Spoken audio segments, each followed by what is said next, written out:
What's up, everybody? Michael and Donovan here, bringing you another episode of Movie Trade. We are back today to discuss two films that neither of us had seen. Um, which is this the first that both of us haven't seen these movies? I believe so. Yeah, Correct? Yeah, yeah, yeah. yeah. This is the Yep. first that neither of us have seen these movies. If you guys are new to the show, every couple weeks we exchange films. Usually it's well, like I said, this is the first time we've done it where neither of us have seen these films, but we exchange films, watch them in isolation, then come back here and chat about the trade. And today we got two Yeah. very interesting, very different movies that both are LA movies.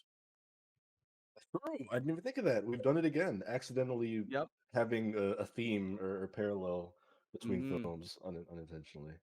Yeah, and I mean, we should definitely start with your pick, I think. But not to bury the Yes. lead. The two movies we picked were 1992's The Player. That was Donovan's choice, and my choice was Crash, but not the David Cronenberg flick, the Best Oh Picture no. winner from 2005, I believe, or 2006. Uh, Um, Movie's credits come out in '04, but I've also seen it credited for '05 as well. But okay, um, yeah, mid 2000s movie, and one we're gonna probably dive into the second half of the show. But let's start with The Player, man. What do we think? do it. Yeah, so this is one, and we announced these picks at the end of the last episode. It's a movie that somebody recommended to me years ago. Um, they said it was right up my alley, something I'd like. Tim Robbins is great. This is a pre-Shawshank Tim Yeah, Robbins as well, which I thought was kind of interesting just to have that context watching the movie. And yeah, it's a Hollywood-ass movie about a producer at a movie studio who his entire job is to read and either accept or reject pitches from writers. And early in the film, he starts getting these very threatening messages. It's the '90s, so he's getting like fax messages yeah, which I loved. Yeah, from people. I have a note about that I'm going to bring up later, which most is definitely. really funny to me. But yeah, he starts getting these increasingly threatening messages from somebody, presumably a screenwriter, and it kind of becomes a bit of a like thriller. He's like trying to figure out who's threatening his life. He's obviously got all these people around him because he works in the film industry, so he's got countless writers that he knows, agents, whoever, and it's kind of just the spiral of this mystery of him trying to figure out who this person is, how it impacts his own professional career, his relationships. And I will throw my opinion right out there. I enjoyed this movie quite a bit. I had a lot of fun with The Player. I went into it not really sure what to expect. Only thing I knew about it was that the main character was a film producer and Mm, that there was like a thriller aspect to it. And boy, does this movie go like places I did not definitely, imagine it would go to. This definitely. is such a meta film, has so much commentary about Hollywood and the movie industry. I assumed there'd be a little bit of that, but this thing goes all in. Like there are points in this movie where we are getting to like new Wes Craven's New Nightmare levels of like meta commentary and what's real and what's not. And I think that it's something you and I briefly mentioned before we started filming that like this movie's 30 years old, and so much of the commentary in it has aged beautifully, like Yeah, wonderfully. Like some of the lines of dialogue. If this movie, if I wasn't watching it, I was listening, and you told me this was like something that came out last year, I'd believe you, because so much of the commentary about the film industry and the filmmaking process and the studio system is so like poignant. You know, obviously we live in an era where every week there's a headline about Zaslav or whoever doing yeah, like crazy shit at these studios. So I thought it was really fascinating. And a movie that I feel like doesn't get its flowers often. Usually you have these movies that come out and they become cult hits. Like this seems ripe to be that movie that like how is this not somebody's identity, this movie and the stuff that it's saying? I was kind of thinking to myself watching through it, but I'm curious what you thought about it. yeah. I think I went into it knowing even less than you. I knew it was directed by Robert Altman. I knew Tim Robbins Yeah. was in it, but that was literally all I knew. So I mean, finding out that there was a movie about making movies already was Right. fascinating to me because I love films of that nature. And then to see the story progression, and like you mentioned, it goes places we're going to talk about, I'm sure, that Mhm. are completely unexpected. And even when the main switch of this movie happens in like the first like 30 minutes or so, that was very shocking because I did not anticipate this movie being like that at Yeah. all or having death in any regard of that nature, or murder, I should say, more so. But you Mhm. you made a great point about this movie holding up, and I think that's the thing this movie's satirical element is so well done that it is probably better now than it was when it originally came out. Yeah. Just because of the landscape of movies now. Mhm. They mention basically Oscar bait films. How do we make this the most popular movie possible? I think those Yeah. like conversations in this movie, apart from the main storyline, were my favorite scenes. And it also gets like wacky too. Like I know we've mentioned like the darker elements of it so far, but there's there's a couple scenes, one in particular, and also one character in particular that is so silly and almost nonsensical, but it fits with this movie and it never took me out of it. I think it does a really good job of balancing all its tones, and always a fan of watching, the spiral of this is like an uncut gems esque, thing where you're just watching someone make horrible horrible choices back to back to back to back and just seeing Yeah. the dominoes fall. But this one ends in a different way. It's very very unexpected and very shocking, the whole runtime. It did not end where I thought it would. And just to speak to some of that commentary, I think it's in like the opening scene, which we have to give some love to that opening scene of that Yes. movie where it is what I believe is a one take where we're just at a studio, lots of fakey movie studio, but we're going through and we meet our main character, Tim Robbins' character, but then we also meet pretty much like most of the movie supporting cast as the Yeah. camera just slowly cranes its way around the studio when people are driving in, rolling down the window, where we're kind of like uh, teetering in and out of conversations. It was you just move around. It's so well shot, so Mhm. well staged. I loved it. I knew this was gonna be a good movie as soon as we jumped in. Yeah, But I mean, when you get an intro of that nature, I mean, it's mhm, flooring, especially to know when this movie did come out and having that information prior to going into it. It is just like what you said. How are people not talking about this movie? I have very, I mean, I've heard Robert Altman's name brought up a bunch, perhaps to the circles we run in, who knows? But I have yeah, heard very little about this movie, very very little. yeah. And early on in that movie when they're pitching like The Graduate 2, I believe is the Yes. story that we see one person pitching. Just so funny. But again, it's like just making fun of that sequel culture, even in the 90s, the early 90s. Obviously, we had Mhm. movie franchises. Friday the 13th was like 10 movies in at that point already. But even like obviously now it's gotten, I don't want to say worse, but it's so much more of a bigger thing that we sequelize everything in movies. So having Yeah. that commentary 30 years ago uh, was hilarious to me. And boy, they just name drop so many movies, so many filmmakers, so many Especially people that appear. intro, man. Yeah, Yeah. so many people appear in this movie that I wasn't expecting. Um, Yes. Burt Reynolds is one of the cooler Oh, love that cameos scene. in this film. Even like the Meg Ryan name drops, Winona Ryder, which also just a fun snapshot of like who the hottest actors were at the Yeah. time. Because I'm like, if this movie came out today, I'm thinking like the names that you'd hear, like, oh, it'd be Margot Robbie, Scarlett Johansson, Ryan Mhm. Gosling. So I love any movie that's kind of just like a time capsule of what the industry was like when it came Yeah. out. And it nailed, like you said, like the three names that I thought of when you were mentioning that point were Bruce Willis, Julia Yeah, Roberts. Oh yeah, my gosh, the last name is slipping my mind. Hold on, hold on. We're gonna get it right here. Jeff Goldblum.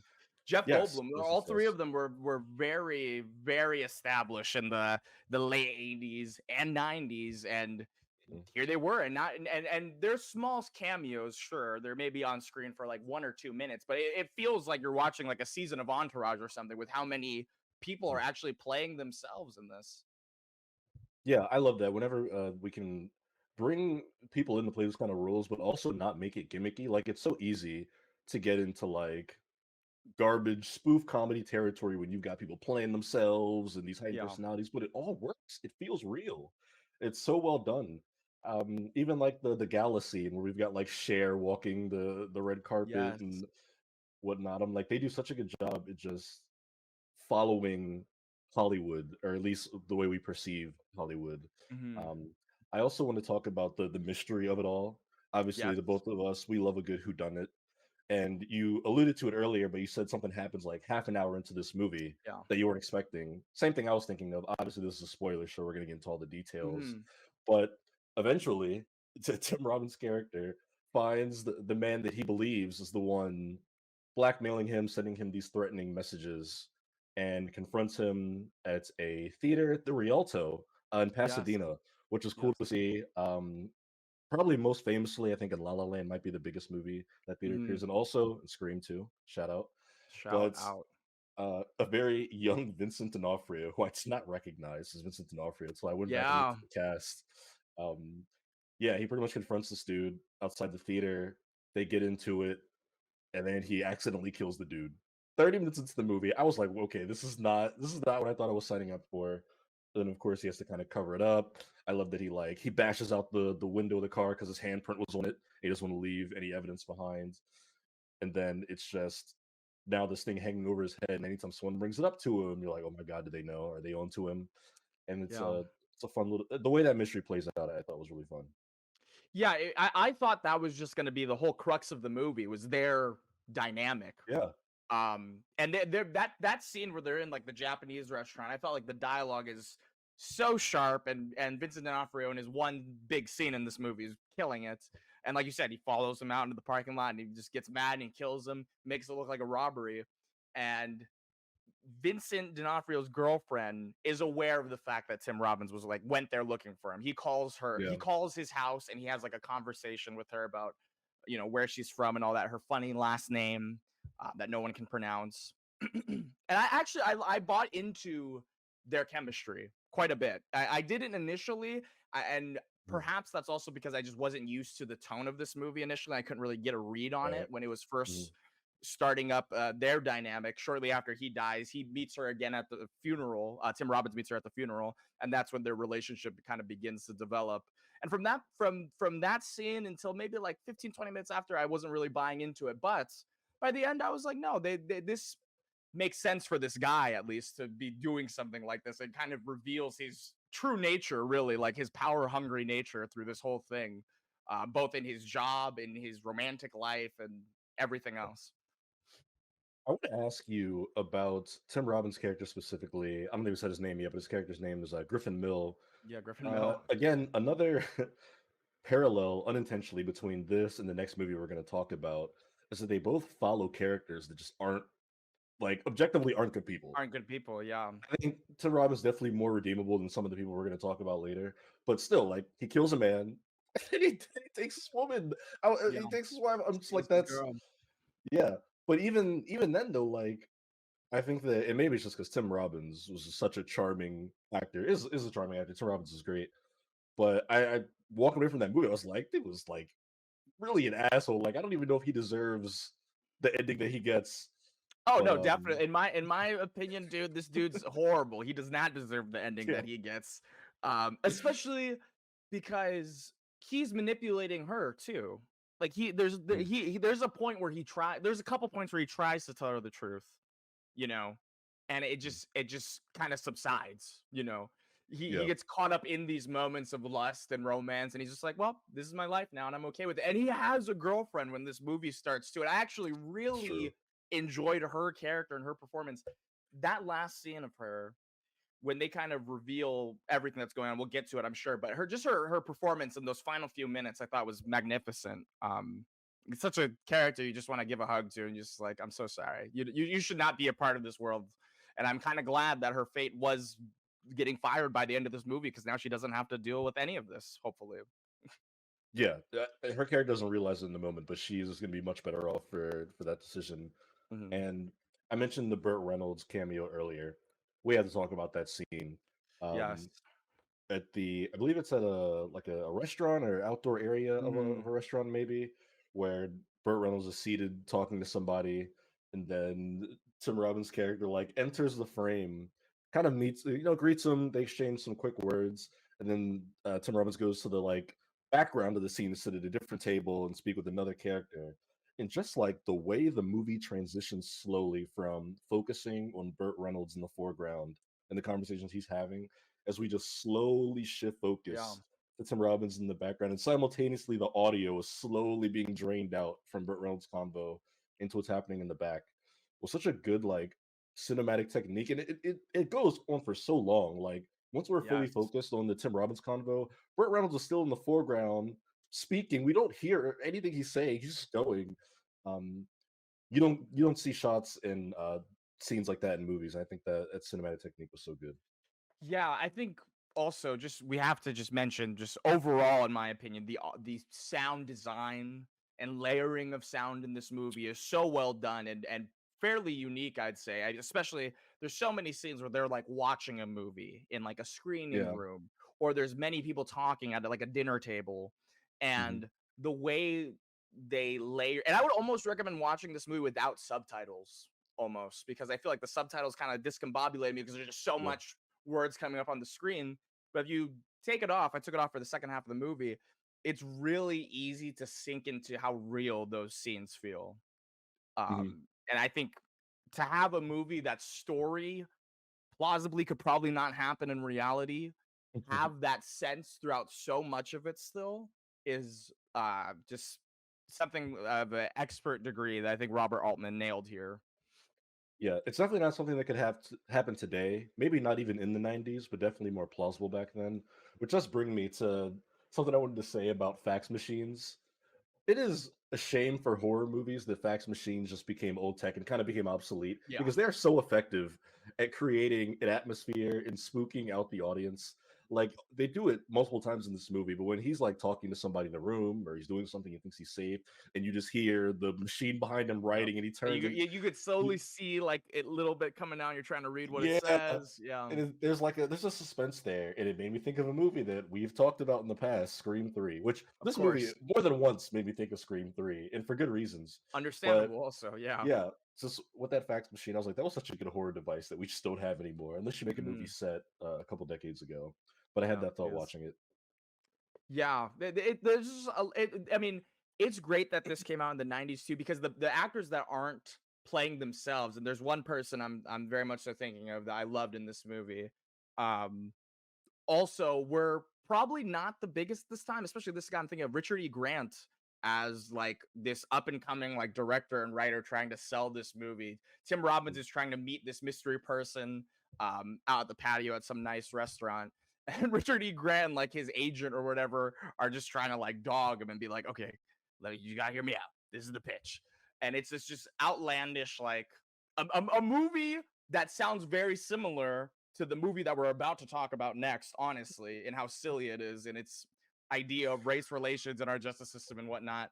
And I just love the fact that his character throughout that entire second half is so adamant that it has to be this small movie, this tiny thing, and it's his baby, it's a special thing. And yet, when we get to the end, where we actually get to see the movie, it's Bruce Willis, Julia Roberts, and it has a happy ending. And that's one thing he said he didn't want. And that's something that they bring up a bunch in this movie, the idea of the happy ending versus the sad ending, and leaving an audience satisfied when they leave the theater. And I think this ending, the final like 10 minutes of this movie is so masterful because we've followed this character of Tim Robbins this entire time, Mr. Mill, and he's a piece of crap, right? Yeah. He commits murder, steals this guy's girl, cheats on his girlfriend, proceeds to just like be an asshole to basically everyone around him as well as he slowly loses his mind.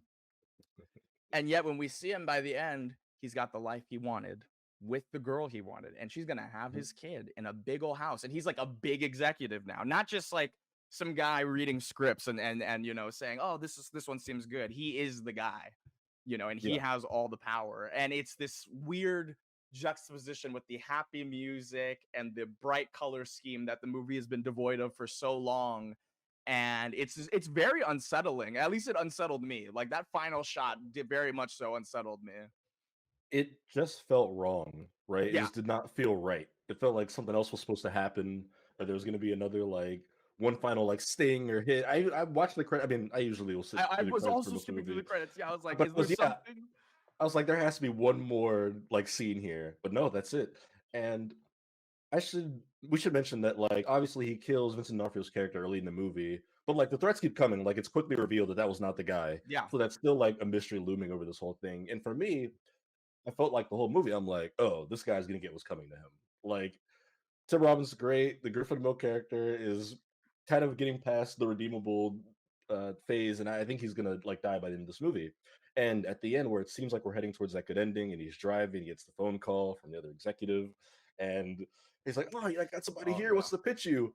What a thing! And the dude gets on the phone. He's like, "Hey," he's like, it's I'm the guy from the I think he's like the fax the postcard because he was sending postcards. Like I Yeah. used to be in the postcard business. And it's like a It's like year after the supposed ending of the movie that we yeah, thought we were watching, basically. yeah. So it's kind of like an oh shit moment. He's driving on the highway, he's starting to freak out, and he's kind of just now pitching him this movie that's recounting everything that Tim Robbins' character did, A just movie back to him. executive kills a man, and he Mhm. slowly loses his mind before getting everything, and it's called The Player. Yeah. Somehow they name drop the title of the movie in the most tongue-in-cheek way possible, and it works. That is It's corny. perfect. No, it's perfect. 99.9% of the time people do that. It's the corniest shit ever, and it works here somehow. And when they say it, the player, I immediately see it different. I'm like, yeah, he's a player. But that's not how I looked at it before. I Yeah. guess I just thought of it as like an industry player, which he is. But I feel like that title takes on new meaning by the end of the movie. I want to say, I thought he was gonna get car bombed. Random thought. He got the phone call Mm, while he was driving. We already saw him get like a snake put in his car earlier in the movie. I yeah. was like, oh, this Great dude's car scene. is gonna blow up on the Los Angeles freeways. He's heading home, and that's how this movie's gonna end. But no, he just No. goes home to his white picket fence. Literally. And it's just he gets the life that he always wanted. He makes the deal with the dude. He says, "You got the movie. Good job." And then you're almost thinking to yourself, like, man, this dude, the whole time you're thinking he just wants revenge, essentially, for like Yeah, getting some script thrown away or whatever it may be. But now we don't even know as an audience. This could be just this sick dude who wanted to make this movie and he just manipulated all these little pieces yeah. to make sure this worked. And I find that to be fascinating. And I find that this is probably going to be a movie I rewatch and enjoy a little bit more, I imagine. So compelling, right? And like any good movie in the genre, like you said, a rewatch I feel like is gonna only improve my thoughts on this movie. I'm already quite high on it. But yeah, this is one that I can't wait to go back to. So compelling in ways that I just was not expecting. It's always Yeah. good to be pleasantly surprised. Oh yeah, definitely. And there's like, I mean, this is a movies fan movie right here. I mean, Yeah. the way they utilize posters, Mhm. I love, especially like the Dial M for Murder poster, that giant like zoom into the M immediately after he's like, Oh yeah. "Oh, we can't be guilty for, or are we should we pay for the things that we do?" Mhm. And just the use of cinema and visual language in this medium, and it's a movie that is so fitting to be told in such a relying so heavily on visuals as well as amazing dialogue. Yeah, really loved it. Definitely looking forward to watching more Robert Altman movies after this, especially knowing that this isn't his most like popular one. I can't Yeah. imagine how much better his movies could be because I really really enjoyed this one. Yeah. I thought it was excellent. I was very happy with this pick. This was a big two thumbs up for me. Yeah, same here. Big two thumbs up. I think if I had to give it a rating, it would probably I'm gonna probably put it at 4 stars, but realistically, if we were to use like a 10-point scale, like 8.5, 8.75, it's up there. Yeah, I'm close to you. I think that immediately after I finished it on like Letterbox, I think I did like 3.5 stars out of five Mm, stars. But even like being like 72 hours removed from that, the more I've thought about it, the more I've talked about it, I'm yeah. definitely like 4-star territory. And same to you, I'd be like 8 out of 10 on that scale. Hmm. Yeah. I want to ask before we get off this movie entirely, favorites either performance or cameo in this movie? Ooh, I really love seeing Bruce Willis and Julia Roberts at the end. Yeah. I thought that was fun, and I love that they're like playing characters in a movie within a movie. It's called Habeas Corpus. I don't know if I'm Yeah. saying that Habeas right. I corpus. wrote, Yeah. yeah, I wrote that title as soon as I saw. It, I was like Habeas Corpus. Um, so good, yeah. And I love the way the movie introduces it because when we go to that scene, you don't even know that you're watching a movie in a movie yet. I'm just like, why is I Julia thought Roberts he was here? in jail. I thought I he did was gonna too. be in Yeah. jail. And then even like once again to just dissect this ending a little bit and how brilliant it is in revealing that he's fine. When we realize it's a movie, it zooms out and all the characters we've seen throughout this entire movie are there, including Bonnie and like his ex and that Larry Levin guy who was like supposedly gunning after his job. Mhm. And they're all there, but he's not. And all of a sudden, when you realize that she's getting fired, they're like, "Oh, you gotta talk to Griffin about it." And you're like, "What?" And he's sitting there shooting hoops in his office, vibing Yeah, like nothing happened. And something that we haven't mentioned yet that I want to before we move on also, Whoopi Goldberg, I thought was so awesome in good. this, and that weird Mhm. character of like the other detective who's like following him around the first half of the movie, and then in the Mhm. second half, I mean, that scene in the police station when he's getting like that gentleman finally introduces himself. He's like, "You have to come with me. We're passing the police," and the three of them are sitting in that police station with like her partner as well. So eerie and hilarious at the same time. Just a very funny, uncomfortable scene. And I Mm. thought everything was gonna collapse right there. Honestly, I thought that was it. I thought he was gonna get caught right there, and that was it. Yeah, I'm glad you brought up Whoopi Goldberg. She's so good in this movie. Also, seeing her play detective and watching her do like Oh, interrogations, she's so very funny. so funny. Also, so unlike a lot of her other roles that Yeah. she'd go on to play. So yeah, I Even like also yeah, like the her in that. style of humor I'll say is like very dry in comparison to her other performances. Like she has a Mhm. whole discussion about like she's missing her tampons, right? and and she has the jumbo tampons, and she's just interrupting Tim Robbins and being like, "No, this isn't mine. Obviously, I have jumbo." Yeah, just such a funny weird scene and a great performance. I even loved when she first comes into like her first introduction. She's like holding the Oscar and like giving the fake speech, and it kind of feels Yeah, like her character is like one step ahead the entire time, despite us getting the ending that we got. I love that she was yeah. kind of on top of it the entire time. Her and her partner. Very This cool dude has movie, every reason to lose. He has every reason to lose, go to and jail, he get killed, doesn't. whatever. Yeah, and he And he doesn't. doesn't. Griffin Mill, the player. But now we have to talk about a new set of characters in a different movie, and almost Yes. none of them get any repercussion for the stuff that they do, and they should. Crash. Um, I don't even know Yeah. how to begin to explain this movie.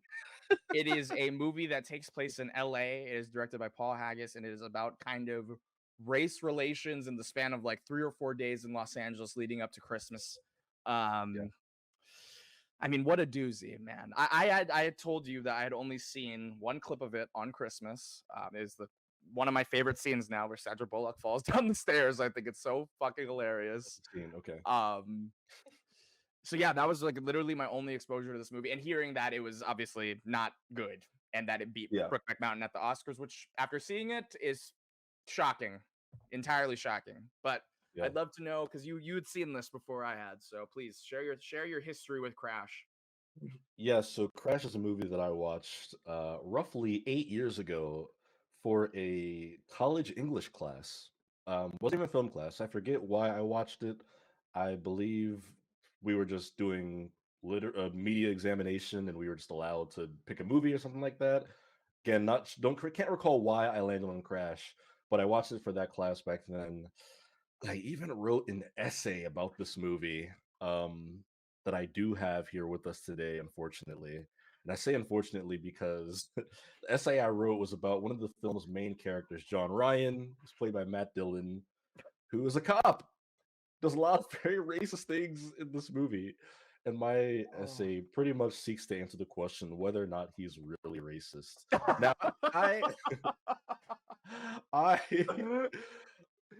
I'm not gonna Oh, read it right now. We should talk about the movie a little bit more just to give some definitely. more exposition to it, but I will read it soon. But yeah, I remember watching this and thinking it was like a very weird, wacky movie. I don't think I hated it when I watched. Like I knew it was bad, but I think I just walked away from it at 18, just like, what the hell was that?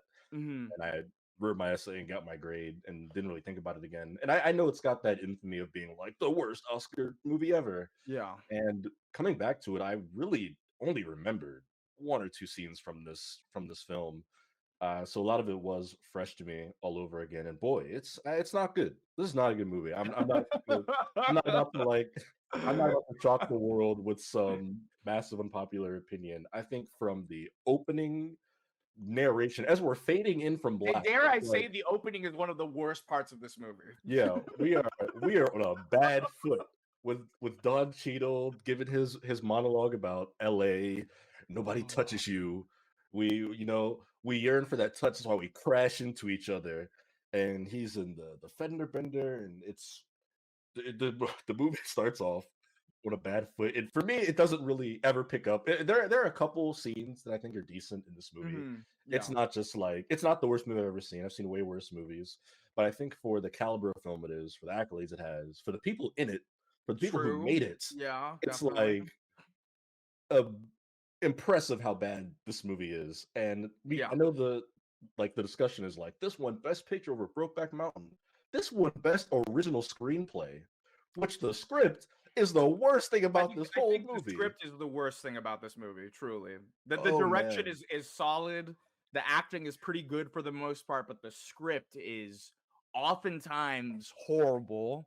And the scenes that I did like in it were honestly mostly because of the performances, had nothing to do with the writing. And Mhm. yeah, it just this is the thing. Like, if you make a movie like this, I'm not opposed to movies like this. I'm not even opposed to unlikable characters. There's a movie, Craig Zoller is his name, and he's a very controversial filmmaker of these past few years. And the movie I'm thinking of is Dragged Across Concrete, which had a lot of racial tension. It focused heavily on race. Mel Gibson was in it, for God's sake, and he was talking about race in this movie. It was a very strange film, and yet that film has more tact than this, and that should not be the case. I don't understand how this could be so misguided at almost every point. I think the main thing that upsets me about this film is that there are glimmers and pockets of hope throughout. Like I said, this was my first watch, so I knew nothing about it.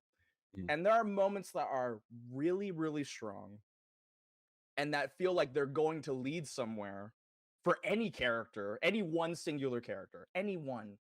There's not a single arc that is finished for any character in this movie, I don't think. Not one. Yeah, I would agree with that, and I would argue that some characters' arcs don't even start in this movie. I That's mean, also true. Some are just there it's to as a plot device. yeah, I mean, like, just subtlety does not exist in this movie, and I No. know that some detractors will say that's the point. I do not care. It's terrible. I mean, we're like you're 90 seconds into the movie, and we're getting like the blatant racist, like Asian stereotype accent that I'm not gonna mimic here on the show. You've got people yelling back and forth at each other. Um, we've got Sandra Bullock in here pleading her case about why it's actually okay for her to be uncomfortable and walk to the way when she sees black dudes on the street. You've got Oh, you that scene is so good too. it's I mean, you've got Ludacris and Lorenz Tate, two great black actors, especially for that era, the mid 2000s. Yeah. Lorenz Tate in so many great black Lorenz films. Tate, I want to say, deserves so much more than his role in this He movie. does. His character sucks. He does. Obviously, Ludacris's reputation precedes him, and first time we meet them, they're just walking on the street, they're like we don't look like thugs. Yeah, why are these white people scared of us? Look at this place. We look like normal people. We're not gangbangers. Yeah. He's like, why do we feel safe? Because we have the guns, and then they just rob Brendan Fraser and Sandra Bullock. And it's like, oh, shock value, shock value. The guys that you thought you were wrong to perceive in such a way, turns out they are really bad actually. Yeah. Doesn't that make you think?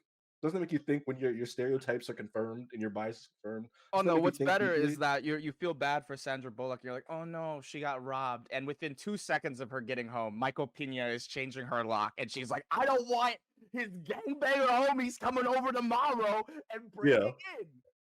yeah, And the literally. line that you mentioned is also so funny, where she's like, I saw two black guys that are walking at me down the street, and I didn't say something because I know how it looked, and I knew what was gonna happen, and I didn't do anything. Ah!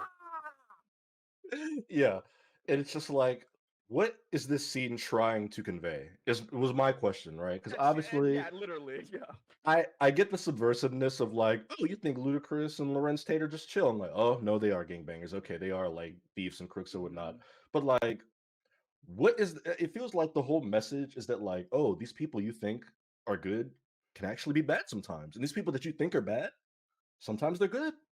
And I'm just like, that's not like a profound message or theme for me. I think in the scene we're talking about with Sandra Bullock, Brendan Fraser plays her husband. He's the DA. Also, apparently, him getting cast in this movie helped it get greenlit, which I think is the most 2004 Yeah, thing so ever. 2000s. Um, but he has a line so funny. He's talking about how this is going to affect his political campaign, and he's like, Oh, "Why'd they have to be black?" He's just like so distraught. He's like, "I'm going to lose the to black his vote." black like assistant who's like Yes. helping him do this also, which is so funny. And it's just it's a movie that feels like it just has so much to say about race, and it just doesn't. It just is so blatantly obvious that it is a movie about race written by two white dudes Yeah. who just they again, and maybe they are going for like that over the top sensationalized shock value shit. It just does not work for me here, and that's just one of many scenes I feel like that illustrate that this movie. Yeah, that's the problem. I think is that all the morality in this movie, there's no gray. There's just No, good or bad. And the characters jump between good and bad with no reason almost every time they make a choice. There's a couple characters, Ryan Phillippe, Ludacris, and Matt Dillon. None of their actions like just they just don't line up with each other. It just don't make sense, and it just Mhm. is infuriating, especially Ryan Phillippe. And I cannot wait till we get to two of my favorite scenes. One being my favorite because it was actually good, and one being my favorite because it was just so hilarious how it shook out. And yeah, it's a dumb movie. It's a really dumb movie with no subtlety and no ounce of any people who have experienced racism probably being in the writers' room of this movie. Because, like No, we said, it is so cartoonish that I could maybe buy into the idea that this was going like they were attempting to do something hyper dramatized and over the top intentionally, but yeah, then go further. It did not make that clear at all in its runtime. no, no. It seems like a movie that thinks it's grounded in reality, and it just is That's not. the It's issue. absurd. That's the issue. It It's absurd. This movie is so absurd from beginning to end. Um, you mentioned Michael Pena. I'll throw out some good. Yeah, okay, A you know what? scene. That's how we should do this. Let's start with the Yeah. good. Let's take it all back and let's just say what Let's we start. liked about this movie. Let's start. 10 minutes after we've already Yeah. shit on Just it. dogged on No, it. Yeah. Michael Pena's character in this movie isn't the best character, but he does have one of my favorite scenes, which is about half an hour into the movie. It was the Yes, I like first that scene too. is the first scene in the movie that I actually like perked up and was like, oh, whoa, a compassionate scene between characters. It's when he's talking to his young daughter late at night, and obviously she's afraid of like violence and being hurt and things like that. He's trying to comfort her, and he tells her a story about how when he was young, a fairy gave him this invisible scarf that like is bulletproof and it's impenetrable and like it protects you and you can't get hurt by it. And he's like, you know what? I'm old now. I'm safe. I'll give it to you. And he like mimes like he's Yeah. untying it, putting around here. It's a very cute, very endearing scene. I was like, wow, I actually care. I kind of give a shit about Michael Pena now. And the scene with his daughter is very compassionate, very endearing. And it's like half an hour into the movie, I'm just like, feel like the opening credits and logos just finished rolling. Um, True. it's a really good scene. It's the first scene from that movie I think I really liked, and then even walking away from it, it's probably top two or maybe one for me. It even provides a lot of emotional weight to a scene that comes much later in the movie.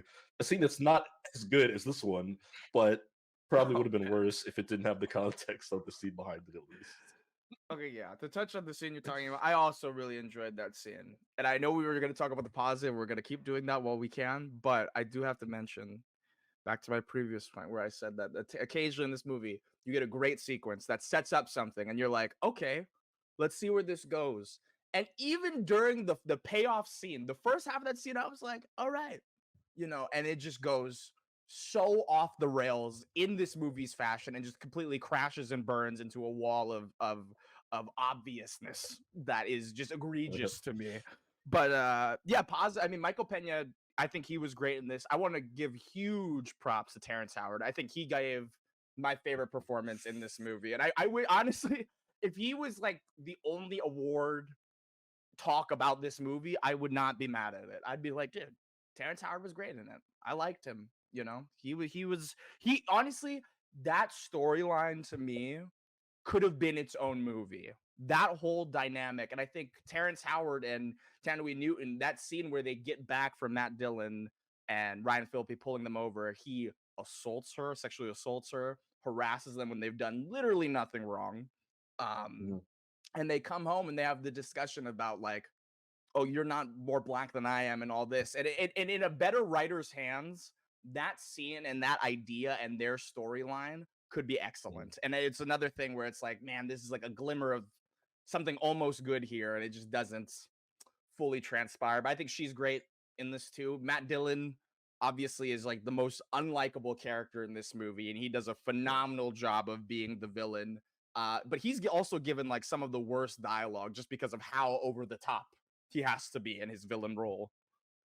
He is. He plays a cop, and they Hmm. play on all the racist cop stereotypes. You mentioned the profiling, where he pulls over Terrence Howard and Daniel Newton's character, and gives them all the shit. And like you said, his dialogue, the way he talks, when Ryan Felipe's character, Tom Henson, his partner, when he's kind of telling him that he got a new partner, Oh and yes, he's shaking grab his hand, you he's don't like, know. you think you know who you are, you don't. Just wait till you've been here a few years, and it's like he's like a mustache twirling villain. You could argue cops are mustache twirling villains. Perhaps, I wouldn't yeah. argue with you, but it's just like it's fine if you want him to be the villain, and I think if you just frame him as an antagonist, that's perfectly fine. But then the movie has moments where it's like, are we trying to redeem him? Because Yeah. as you mentioned, he sexually assaults Daniel Newton's character very early on in the movie, putting his hands on her, and then maybe another half hour, 45 minutes into the movie, she's in a terrible car accident. He just so happens to be one of the first responders on the scene, Yeah.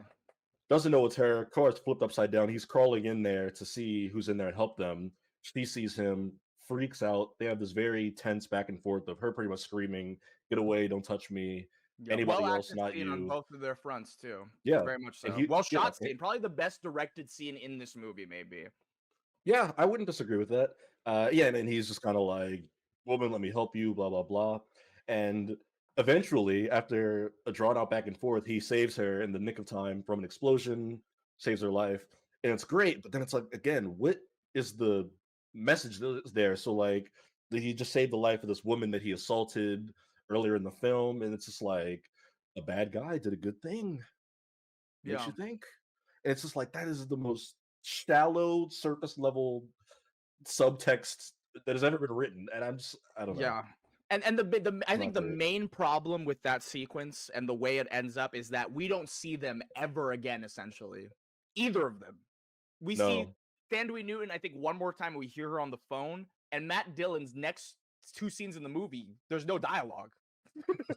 He's driving a car, and then he's helping his dad. That's it. So it feels it doesn't I wouldn't say unearned because if the beginning is that and the middle is that, yes, but it needs to have something at the end to make that worthwhile in some way to finish that storyline because like you said, it really isn't saying anything of note that we couldn't already assume from the other 45 minutes of bullshit that we sat through prior to that. It's absolutely bonkers, yeah, and you're right, he just walks right out of this movie, and so does she, and one, Yeah. that's a result of having 8 main characters. That's a True, so problem you're just true. gonna that's a problem you're gonna run into. Like you said, Terrence Howard could have just been the main character of his own movie. You can see that for, like, 5 people in this film. Also It true. it's it's really almost impressive, I'm telling you, and something else I wanted to mention was Ryan Felipe, as you brought him up, you said that you like this character a lot. There's a scene of his that you were a huge fan of that I would love to hear you talk about. Um, Are we talking about the uh, scene where he saves Terrence Howard? yes. Okay. The beginning of this scene is stupid, is so dumb, and it's one of those things that only this movie could pull off. And like you said, I will give this movie credit. It is remarkable the nonsensical ways that they bring these characters together, especially because this takes place in LA around Christmas time. There's gonna be people all over the place, and the fact that A everyone just crowded keeps city. running into each other by happenstance is nuts. But this scene specifically, I did enjoy, and it starts with Terrence Howard. He just got into another fight with Thandwi Newton after another good scene actually, where he's at the movie studio. He's like a TV director, and Tony Danza is like, "Hey, you got that kid Jamal playing the uneducated one. Why isn't he talking black anymore? He's speaking like a normal person." And Terrence Howard is like, "What are you saying?" And he's like, "You know what I mean. Come on, help me here." Yeah. And that's when he begins to like question this whole thing. And once again, interesting idea that goes nowhere. We don't even see him talk to Jamal after that. Nothing. He goes, "Hey Jamal, come over here," and then we just cut away. Gets into a fight with Thandwi Newton. He's driving down the streets of LA, and Ludacris and Lorenz Tate hold him up at gunpoint because they assume that he's white, which I noticed on the rewatch of that scene that they were shocked when they opened the door and it was Terrence Howard because there's a line at the beginning where they mentioned that white people drive these kind of cars. He drives a Range Rover, and that's just how they see the world, I guess, that only white people can drive rich people cars. So they don't know it's Terrence Howard. He kind of fights them off. Lorenz Tate escapes basically out of this movie until one more scene.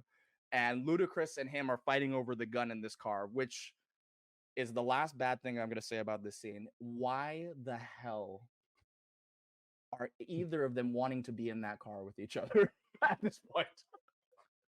There's cops pulling up behind them. They don't know one of them is Ryan Phillippe. There's just cops pulling up, and it's like there are two black men with a gun. After they just had this whole movie's been talking about this idea of Yeah. racial profiling and whatnot, and then they're gonna do it to themselves. And then Mm. it kind of turns on its head, and Terrence Howard wants to do it to himself because he's upset and he's pissed. And I think that's where the scene switches to good. He gets out of the car, and to me, this is his Oscar clip, man. This is his Oscar clip right here. Where he's like, Yeah. I'm not sitting on the curb. You can kill me right now. I got something for you. And then Ryan Phillippe comes up and he's like, I'm trying to help you. And when Terrence Howard says this one line, this is where the movie, I was like, is this going to get good all of a sudden, the rest of this? Where he's got tears in his eyes, little bit of snot coming out of his nose. He's looking at him with disgust. He goes, I didn't ask for your help. Did I? And I was just like, man, this is what this movie should feel like. If this is what they're going for, this is what it should feel like. And in my opinion, it never reaches that point again past that scene. It No. never gets to that intensity level, that emotional level. It's a really well acted scene between them two. And Ryan Phillippe stops the cops. He's like, I know this man. He's a friend. The cops are like, you better be related to him by blood because this is nuts. And it is nuts. This whole situation is still, I mean, cartoonish, to be fair. Very, very cartoonish and silly. And what's even more silly is that once my favorite part of the scene, as it goes back to being dumb, and Terrence Howard gets back in the car with Ludacris, who has a gun, drops him off, looks at him and goes, look at me. You embarrass me. You embarrass yourself. And he just drives away. And Ludacris, that's his come to Jesus moment. And then Ludacris kind of becomes like the good guy of this movie for the rest of the runtime. Which is absolutely insane. Insane. Because Ludacris is just as deplorable as everybody else in this movie. This is a lot He's of racist arguably shit worse towards in a Asian lot of characters. ways. Oh my god. Okay, let's examine this. Okay, you are a beautiful black man. I'm a beautiful Blasian man. Listen, the stuff against black and Asian people in this movie is fucking insane, especially Chinese people specifically. Yeah. They're using like slurs and like racially derogatory terms that I've never heard. I've never heard people say. And I grew up on the internet and I haven't heard some of these terms. And they just drop them like it's casual speak. I mean, And the thing that's funny is that I think I realize that half of the characters aren't trying to use Chinamen in a derogatory way. That's not how it's written in the movie. It's just written like that's just the normal way we refer to Chinese people. Yeah. It's like casual language. It's just like, oh, this is how you just talk with your friends. I'm just like, especially because they are able to name drop Thai, Cambodian, and Korean, but if it comes to a Chinese person, it's a Chinaman. yeah. They have to be a Chinaman. And then they say that oh 100 my- times in this movie. Yeah, 1,000, especially Ludacris, and we have to talk about the subplot of the Korean Choi Sun-gu and his wife, man. Sanity. Choi Sun-gu's character is fascinating because they set him up at the very beginning. He's like meeting with Daniel Day Kim and they're like doing some business exchange. He gets run over by Ludacris and Lorenz Tate. He gets thrown in the hospital. His wife, who is the lady that Don Cheadle crashed into at the beginning of this movie, The opening, yeah. like, I'm looking for, well, no, she doesn't say I'm looking for. She says, Choi Sun-gu. And then the doctor runs up to her and goes, you need to speak English. And she's like, I am speaking English, you pig. My husband's name is Choi Sun-gu. Yeah. Bring me to him. And the first thing he tells her after is like, oh, I'm okay. Is, honey, you open that locker and you cash that check. And after this, the reveal of what this is so, it was shocking. Like, it was not something I even considered being an option in this movie. That Choi Sun-gu is selling like sex slaves or just immigrants, Asian immigrants to Daniel Day Kim. Human trafficking, straight up. Yeah, they're just trafficking people. Okay, and we don't even know if Choi Sun-gu's wife even knows. He just told her to cash the check.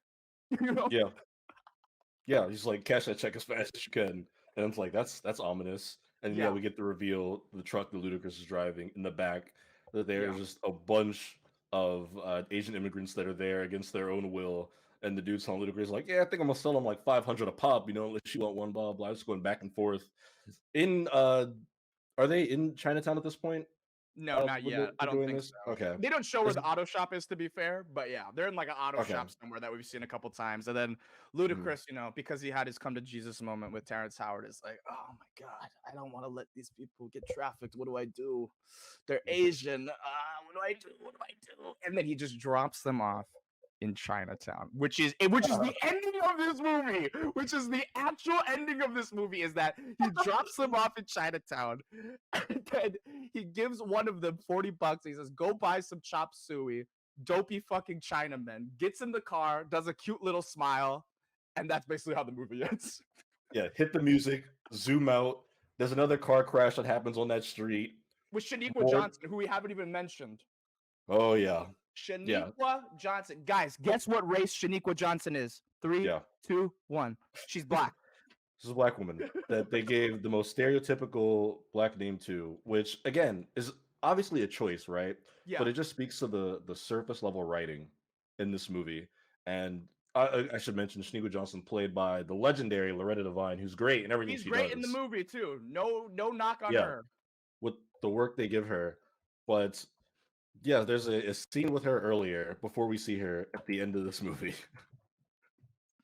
where it's one of the more damning scenes for for Matt Dillon's character Oh here. yes. Okay, I know what you're talking It's about. she's an HMO administrator, and Matt Dillon's coming to her because he's trying to get a request approved for, I believe it's his father's business. Yeah. Um Or and his father's like to get treatment for his UTI. He used to own a business and he right. lost his insurance or whatever. Yes. So she's obviously not been cooperative in the way that he wants. He gave her shit over the phone. He's like, "What's your name?" She's like, "Shaniqua Jones." He's like, "Yeah, of course it is." She hung up. Goes to see he goes to see her in person at her office, and then he goes on a whole ass anecdote, a story about how my father had his business and he employed 24 black people worked for him, and he worked with them every day for years, and they came in with all these diversity blah blah blah initiatives, and he lost his business so that people like you could get a break, and blah blah blah. It's the least you could do to like help him out because my father was a good man, and blah blah, your people and this and that's all the like racist red flag Yeah. bullshit he's saying. And Laura Vine's just like watching him talk. She's calling security, and at the end she just denies the request anyway. um it's one of the more damning scenes for Matt Dillon, and it's also one of the more damning scenes for me, as I wrote Oh an yeah. essay about this man, Yeah. which I think, unless you have any objections, I think it's time that I read this No, I'd love to hear it now. before we get into the other motley crew of characters. Let's close out our Matt Dillon session with some tea. Um, some further context, right? Again, this is an essay about. This is an essay about John Ryan. It was the name of Matt Dillon's character. We keep using the actor name, but he is the racist cop in this movie, Yeah. John Ryan. I wrote this essay for my English 101 class, dated November 30th, 2016. That was my freshman year in college. Mm-hmm. Um, and the title of my poorly written essay is Crash. Is John Ryan racist? And it's a brief essay. It's only a couple pages double spaced. I'm just going to read through here and we can stop, do whatever, see how far I can get into this. Here we go. I'm going to regret this. Here we go. Racism and prejudice are everywhere. It's reached the point where it's become normalized across America. In the film Crash, director Paul Haggis tells the story of a diverse group of people whose lives become intertwined over the course of 36 hours. One of the most recurring characters is longtime officer John Ryan. Throughout the film, he makes several judgments and actions that would immediately deem him a racist. But is he actually racist? In the movie Crash, in the movie Crash, John Ryan isn't racist. He's prejudiced. This comes as a result of his experience as a police officer and the way he rationalized the loss of his father's business. That's my opening paragraph. That's my intro here. Okay. That didn't get as bad as I thought it was going to be for a second. It doesn't, although I do say definitively that he's not racist at the end of that paragraph, which is upsetting. Taking the movie at face value, it's easy to peg John Ryan as a racist cop that believes white people have a natural advantage over other races. After putting a magnifying glass to his actions and the words in the film, nothing he does is truly racist. Racism is summarized as the idea of one race has the definitive traits and capabilities that makes them superior to other ethnicities. John Ryan never demonstrates the idea that white people are better than anyone else. Instead, he generalizes the characteristics of other races. prejudice is defined as an irrational attitude of hostility directed towards an individual, a group, a race, or their supposed characteristics, Yeah. according to Merriam-Webster. John Ryan is much better described as prejudiced, which is largely the result of his experience as a cop. I go on to mention, after the incident where Officer Ryan pulls over an African American and is borderline sexually assaulting Christy, which I believe is the name of Tanya Newton's character, as he pats her down, his partner Hanson requests to be assigned to a new partner. When John Ryan learns about this, he has some very interesting words for his former partner. And then I quote the film, timestamp 56 minutes, 35 seconds. Wait till you've been on the job for a few more years. This is Ryan's way of excusing his repetitive misbehavior when dealing with other races while on the job. He wants Officer Hanson to understand that in his experience as a police officer, he's developed some racial stereotypes, and that Hanson will soon understand why he's so hostile towards minorities. This short exchange between two characters gives direct insight into the mind of a person who believes racial stereotypes. Being an officer isn't the only outlet feeding John Ryan's prejudiced thinking. The seeds of stereotypes were planted in his youth. In a preceding scene, John Ryan goes to his insurance office to try and work out the financial coverage of his father's growing illness. When his proposal isn't granted, he suddenly jumps to accusing Shaniqua of taking a job that could have gone to qualified white men. That's a quote from 47 minutes and 40 seconds. There you go. Ryan goes on to share the story of how his father lost his entire business due to a law that favors businesses founded by minorities. Nowhere in this exchange does John Ryan imply that white people are naturally superior to African Americans. He's just convinced himself over time that all black people behave a certain way because of what happened to his father, and the anger behind his opinion is unleashed onto Shaniqua. This perfectly falls under the category of prejudice, not racism. We're getting to the final stretch here, folks. There's like 2 more paragraphs. Here we go. Some may say that there isn't much of a line between prejudice and racism. John Ryan being intentionally hostile towards black people is blatant racism. Prejudice is often seen as innocent stereotypes that exist inside of everyone that come out naturally through development. John Ryan is far from innocent. This is a very one-dimensional way to look at the matter. Yes, Ryan is not innocent and is in every way wrong for his actions in the film, but these actions aren't rooted in racism, they're driven by stereotypes. As a society, people tend to incorrectly use prejudice and racism synonymously. There are clear traits that separate racism from prejudice.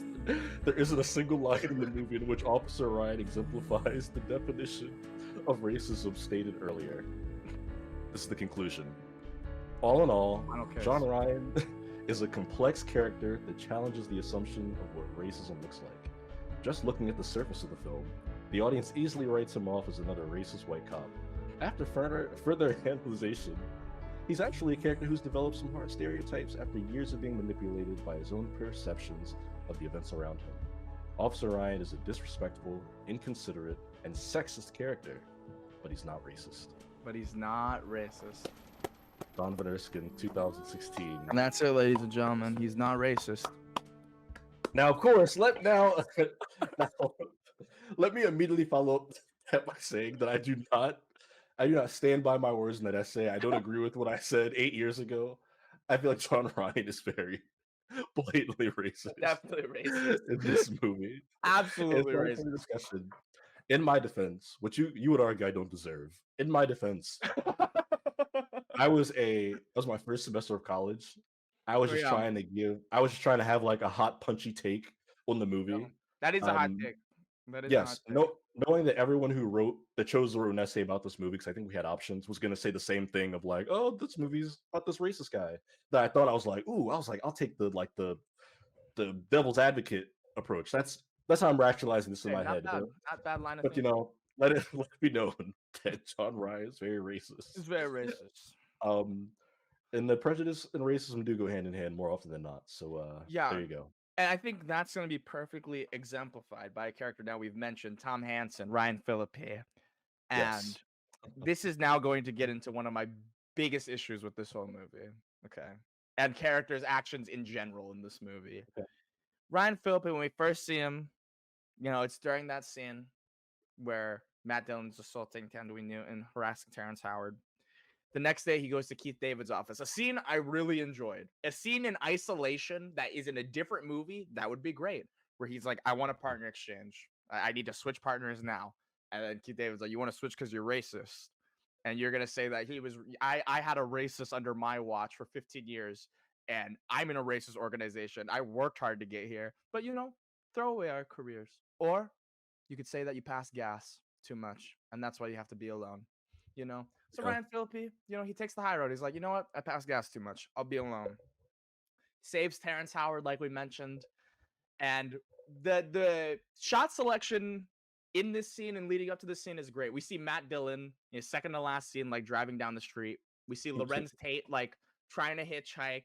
See the car pull over. Lorenz Tate gets it. He says, "Thanks for picking me up, man." And you assume it's Matt Dillon, and no, it's Ryan Phillippe. And let me tell you, immediately when they reveal that it's Ryan Phillippe, I knew exactly what was going to happen.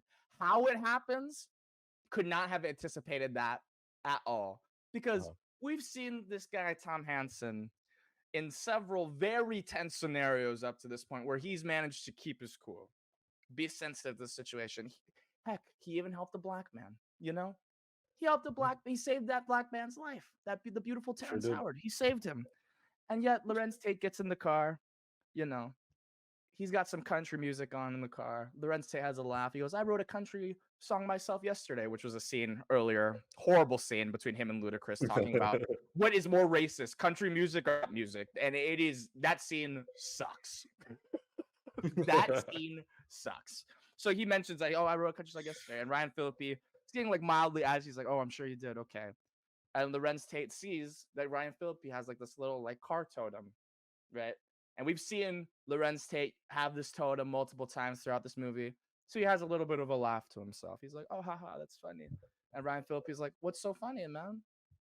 Lorenz Tate looks at him and goes, "People, man. People." And Ryan Phillippe just loses his fucking mind for no reason. It goes, "You know what's funny? You get the fuck out of my car right now."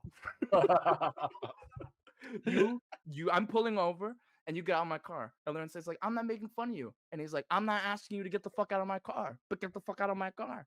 And Lorenz says like, "You know what? You're pissing me off, dude. You want to see what's so funny? I'll show you. I'll show you right now." And he reaches into his pocket. And it's a great shot. We talked about this off air. Yeah. Zooms out. We hear them like rustling a little bit. We just see the flash of a gun go off. Cut back. Yeah. Lorenz Tate is bleeding out. He dies almost instantly. Ryan Phillippe shot him. Lorenz Tate opens his hand. It's the little totem. I do not understand. Even if that was Matt Dillon's character, I would be pretty shocked by how that whole thing shook out, let alone Ryan Phillippe. I understand what this movie is trying to say about profiling. I understand that. I understand its views on morality. But to take the most, like, probably one of the more likable characters in this movie and then just end his story with no conclusion, no justice for Lorenz Tate even. At least we could have gotten that or something. No, he's dead. Ryan Phillippe just goes off, and that's it. That's Ryan Phillippe's last scene. Dumps his body out there. Shot him because he thought he had a gun. Turns out it was just the St. Christopher statuette. Yeah. How tragic. And, of course, Lorenz Tate's character is revealed to be the body that we saw in the opening of the movie. Oh, my God. Because Don Cheadle discovers a body early in the film, very beginning, and then we kind of cut to a couple days earlier, and then that's the reveals that it was Lorenz Tate's character's body. What's more, it's his brother, his Don Cheadle's brother. They've been like Don Cheadle visits his mom early in the movie. She's like, "Go find your brother, please. Please find your brother." And it was almost like in the moment where like it cut back to like Don Cheadle like bending down. I was like, they're not going to do this. They cannot do this. They cannot do this. And yet, and lo and behold, they're brothers. They're brothers. And yeah, and I want to say this too. Don Cheadle is probably not the most unlikable character in this movie, but the most useless. A completely useless character with a nearly useless storyline that has one okay scene with William Fichtner when they're kind of discussing what to do with like this legal case of two cops shooting at each other, one being black and one being white. Right. Probably his only scene worth a damn, and it didn't even have to be Don Cheadle in that scene, to be honest with you. You can remove Don Cheadle's character in every scene that he's in. Every scene that he's in, without doing any extra rewriting, in the movie might be more competent. It might flow No, it better, probably would maybe. be because he, at least with all the other characters, we have a start and a shitty end. Okay. Don Cheadle barely we see him like 4 times in this movie. The first scene is the Mm, scene you mentioned where he gives that horrible speech about LA. The next time we see him, he's at his mom's place. Or no, excuse me. We haven't even mentioned one of the most hilarious scenes in this movie when he's having sex with his girlfriend, yeah. who's also his partner, is like detective partner. Then he's like, "Oh, I'm having sex with a white lady. She's Hispanic." And and then he goes, "Oh, it would have been better than calling you Mexican." And she's like, "I'm not from either of those places." And his line after is so egregious and like I don't know how you could feel bad for this guy really other than the fact that his brother died. Like he's also a cop and he's Yeah. also an asshole. And he's like, "Oh, so how did they gather all these different types of people to all park their cars on lawns?" Yeah. What? He's so proud of it. Light cigarette and it keeps going. It's like he's just an Oh asshole. Like god. they just want you to hate that character so bad. And it works. It works. I'll give them that. I will give them Yeah. that. Um, there's one character's ending who we haven't spoken about. We talked about his beginning, but Mhm. Michael Pena, we have to talk about the payoff Oh, of I that mean, no, invisible hold on. scarf. Before we even talk about the payoff, we have Okay. to talk about the man that owns the store. Okay. Yeah. Yeah. Farhad, I believe his name is Farhad, the yes. They're Persian shop owner. Persian family and his daughter, who also works at the morgue. Later on in the movie, it's revealed. She mentions like, "I have to get to my job, I have to get to my job," and then plot twist. She works at the same place Don Cheadle does too. Oh my god. But basically, this gentleman's Small store timber. has been broken into multiple times. Okay. He buys a gun, and this is also in the very beginning of the movie. So another super egregious scene up front where he's trying to buy the gun. They're speaking Farsi to each other. And then the freaking gun store owner is like, "Yo, Osama, I don't got time for you to plan your jihad here, bro." It's just nuts. The daughter is like, "You know what? You could either give me the money back or give me the gun." He goes, "What ammo you want?" And she's like, "The red one." They're blanks. Okay. Michael Pena then comes in to try and fix this guy's lock. He fixes the lock, can't fix the door.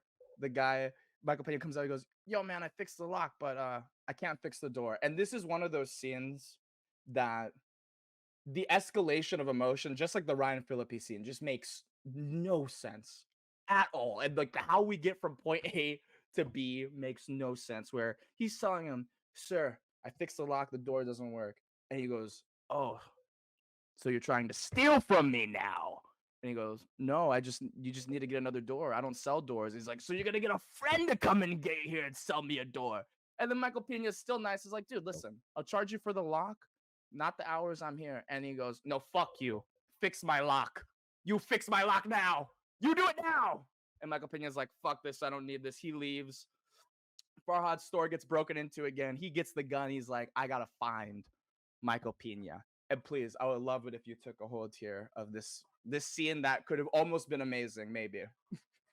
Yeah, so the shop owner eventually he goes and like I believe he dumpster dives to find the invoice that has Michael Hmm. Pena's character's actual name on it.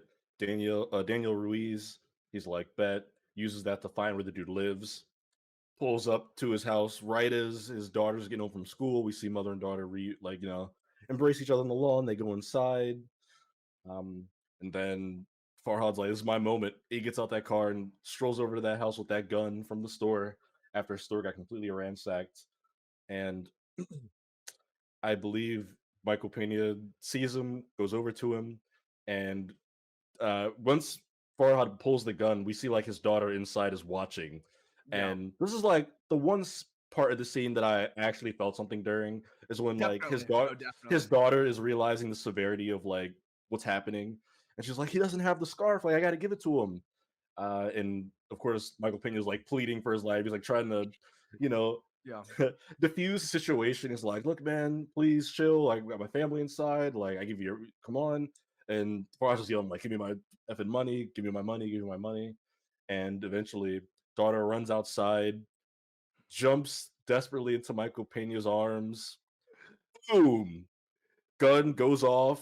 Yeah. We just see Michael Pena's face in pure what can only be described as like pure shock and agony, just Yeah. screaming. Sounds drawn out, so we don't hear him scream. But from the looks of it, it had to have been the loudest scream you ever heard.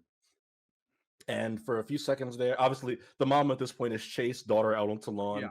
She's in tears because she's not getting there fast enough. She's at like in front of the door watching all this unfold. And the implication here is somebody just got shot. We don't know if the bullet hit Michael Pena or his daughter, but it had to hit somebody.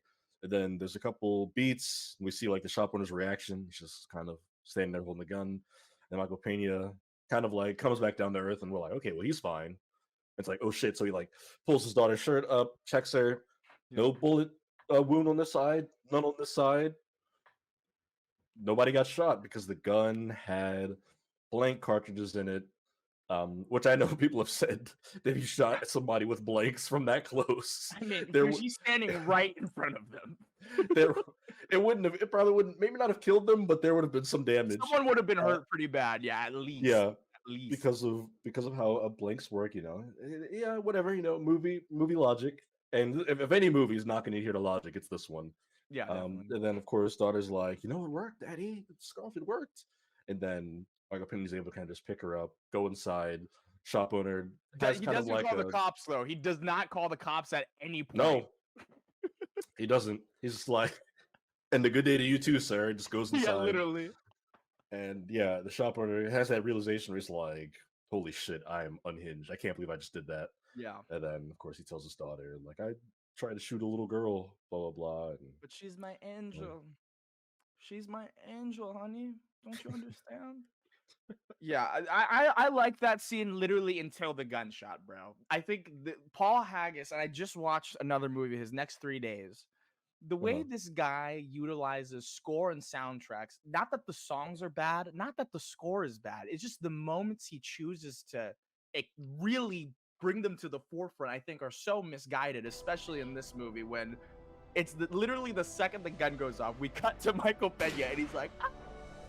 And the pew, pew, pew music is just so like, and one, it doesn't fit the scene, and two, just the timing of it being perfectly with Michael Pena's mouth just like flying open just makes for a hilarious, unintentionally hilarious moment that they were not going for. And yeah, it's the poster.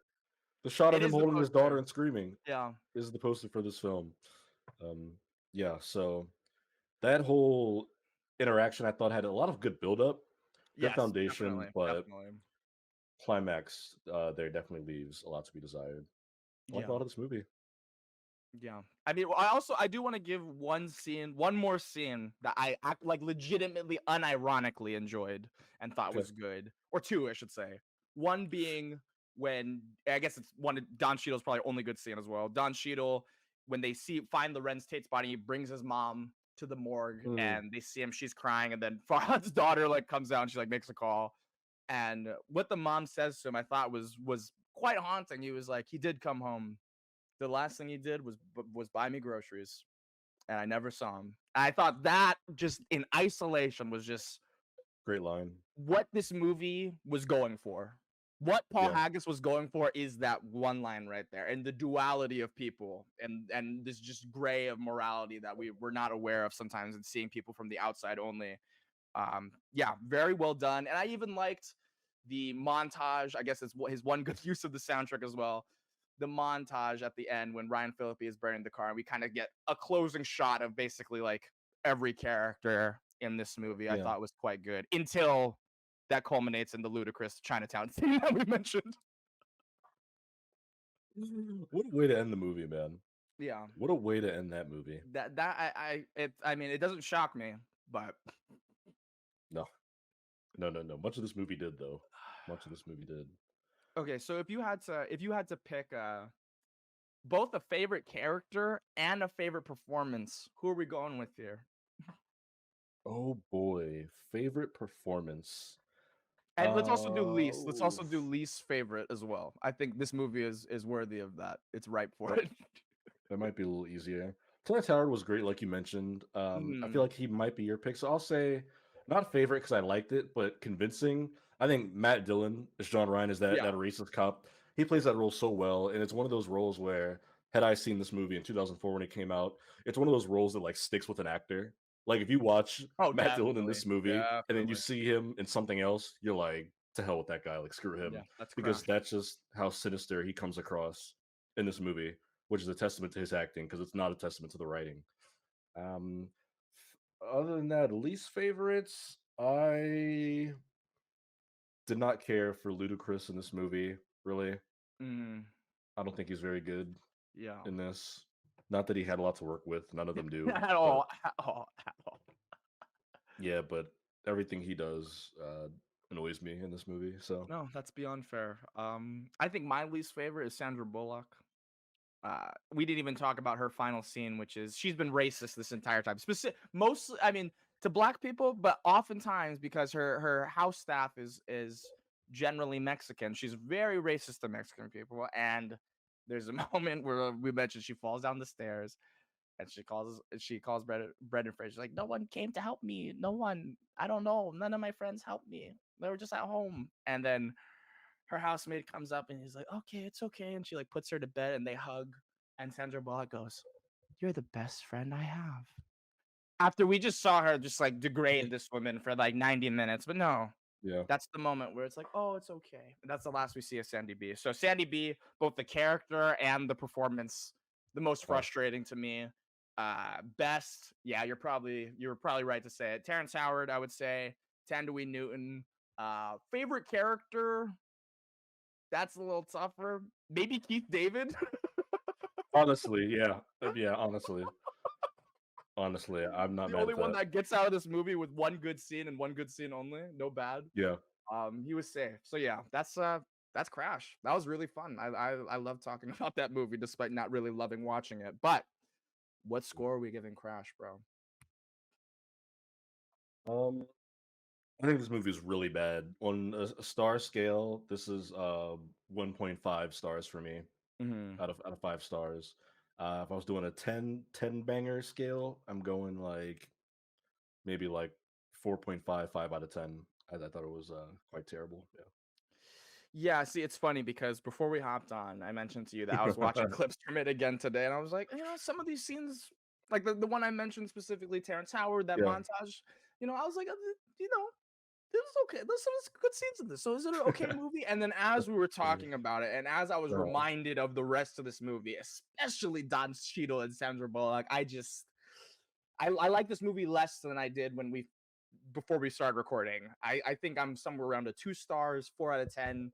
It is not without its good moments and good performances, and mm, all 4 out of 10 points are for Terrence Howard and everyone else trying their best to just salvage whatever this is. Probably one of the worst movies, not one of the worst movies ever, obviously, but in terms of a movie discussing race, probably one of the worst and probably one of the most like tone deaf yeah. movies. I And Paul mean, Haggis hates Chinese people, guys. somebody clearly, somebody Someone does. on the And writing team clearly hates Chinese people. Also, it's so funny because when I looked at the character list as we were trying to do that, Choi Chin Goo's wife. Oh no, she does have a name. Damn, I was looking at it. I literally thought her credit was Choi Chin Goo's wife. I was gonna uh, laugh my ass off. It isn't. She has a name. She has a name. But yeah, that's Crash. Now we can move on to next week, where hopefully we get 2 good movies, or maybe 2 bad ones. We'll find out. But what's your pick, brother, for next week? my pick for the next episode of Movie Trade is 2011's Oh. Attack the Block, Oh, I haven't seen that. I haven't seen that. directed by Joe Okay. Cornish, of course, starring a very young John Boyega, Yes. pre-Star Wars John Boyega. Oh, Movie that's I've tight, heard bro. great things about. I've been meaning to watch this thing forever, similar to The Player, where it's just like always been one of those movies where I need to sit down and watch this eventually. I think it'd be a damn good movie to watch and then break down on this show. How about Mhm. yourself?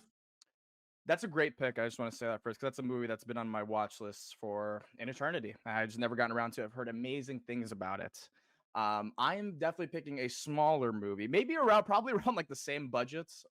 Very small movie starring one of the stars of Crash, Ryan Phillippe. Oh, This movie is 2008's Stop Loss, directed by Kimberly Pierce. It's a movie I okay. have a very fond memory of watching the trailer a bunch as a child. I finally revisited it maybe like 2-ish 3 years ago. Liked it quite a bit. Remember really loving the performances though, and I think the reason I picked it is we just watched an ensemble movie where the performances could not save it, and I think this is a movie where the performances elevate this movie. So we're gonna try Stop Loss. Do it. All That would right. be a good one. Yeah, and without further ado, guys, thank you for watching another episode of Movie Trade. We were so excited to have you listening to us chat movies, hopefully sharing your thoughts on some of the movies we've seen. And we are so excited to come back next week and talk about those two bangers of flicks. But until then, we'll see you on the next one. Bye bye.